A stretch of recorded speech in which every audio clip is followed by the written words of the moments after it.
Hi, Rob Byron. I'm a veteran of the U.S. Navy. I was in for 9 years. I was commissioned through Aviation Officer Candidate School in Pensacola, Florida, was stationed and forward deployed in Itsugi Base, Japan, and was stationed on the Kitty Hawk and Independence, both aircraft carriers. We did multiple Westpac cruises, as well as 2 deployments into the Persian Gulf for Operation Southern Watch, patrolling the no-fly zone in southern Iraq. I left the military as an 03, which is a lieutenant in the U.S. Navy.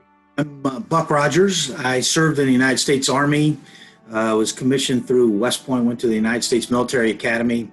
I served for 7 years and spent a tour in Korea and then in Saudi Arabia and Iraq during the Gulf War. I was a helicopter company commander for the Alpha Company 324 Red Hawks. I left as a captain.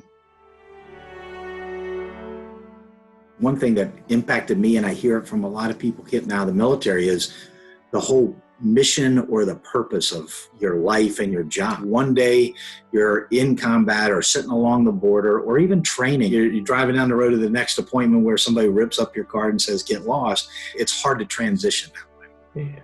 It's very easy to get behind the mission. There's a calling. It's very relatable. There's a lot of pride in wearing the uniform and what you're doing. It's hard to find an equivalent of that in the civilian world. It really is. If I were single and didn't have kids, I know I'd still be in the military. I enjoyed it that much.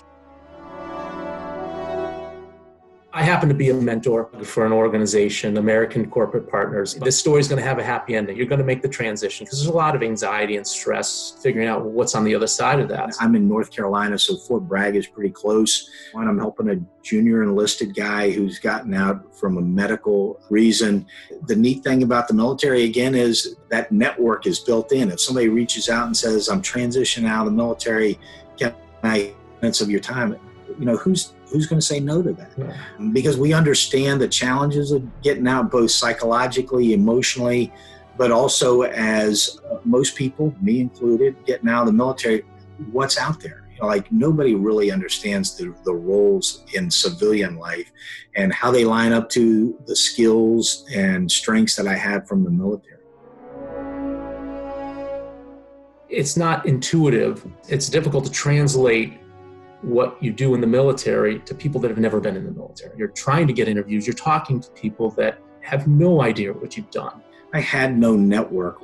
I took a role with Walter Loren Surgical, and Walter owned the company, and they hired nothing but JMOs in sales roles because he said, we don't do a lot of training, but I know for certain that you'll get up every day, you'll go to work, and you'll figure this out. And that's what we did.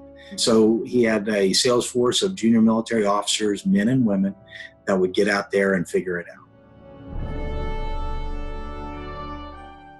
As I get older, it means a lot more to me, I think. But, Veterans Day, as opposed to Memorial Day, is unique in that we look at veterans. To me personally, all the patriotic holidays, I think of the people that I know that gave their life for our country.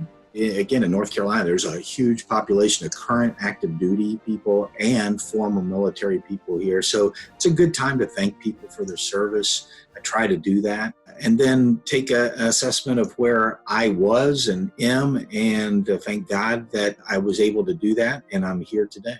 Well, I guess it's just appreciation. I go back to some of the great stories and think of some of the great people that were veterans and some of the sacrifices and some of the stories. That's what I do. I reflect on that, and it's just about appreciation. The other thing I'd say is it pulls us back into why do we serve, right? There is a purpose for serving our country. And for those of us who have spent time in other countries, we realize this is the best country. No question, no argument from me, Buck. The Army had to be it because it's true military. No, I'm just kidding. But I couldn't see myself on a ship for a year at a time. You wouldn't have been able to hack it. Probably not.